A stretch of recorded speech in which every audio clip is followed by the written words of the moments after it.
Secretariat Telangana తల్లి విగ్రహ ఏర్పాటు పనులను పరిశీలిస్తున్నారు ముఖ్యమంత్రి రేవంత్ రెడ్డి. డిప్యూటీ సీఎం బట్టి విక్రమార్క, మంత్రులు, అధికారులు సీఎం వెంట ఉన్నారు.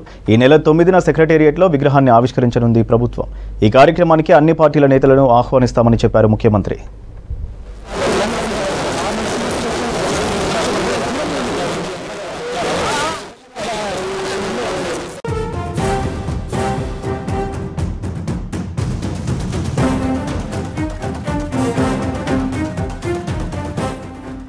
ఈ నెల 9న తెలంగాణ తల్లి విగ్రహం ఆవిష్కరణకు ఏర్పాట్లు స్పీడ్గా జరుగుతున్నాయి. కొత్తగా తయారు చేసిన తెలంగాణ తల్లి విగ్రహాన్ని ప్రత్యేక భద్రత మధ్య సెక్రటేరియట్కు తరలించారు. ఫిబ్రవరి 4న కేబినెట్ భేటీలో తీసుకున్న నిర్ణయం మేరకు సెక్రటేరియట్లో తెలంగాణ తల్లి విగ్రహం ఏర్పాటు పనులు ఇప్పటికే పూర్తి కావచ్చాయి. తెలంగాణ సంస్కృతి సాంప్రదాయాలు ఉట్టిపడేలా ప్రజల మనసులో ఉన్న రూపాన్ని తీసుకొస్తామని సీఎం రేవంత్ ఇదివరకే ప్రకటించారు.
Vai,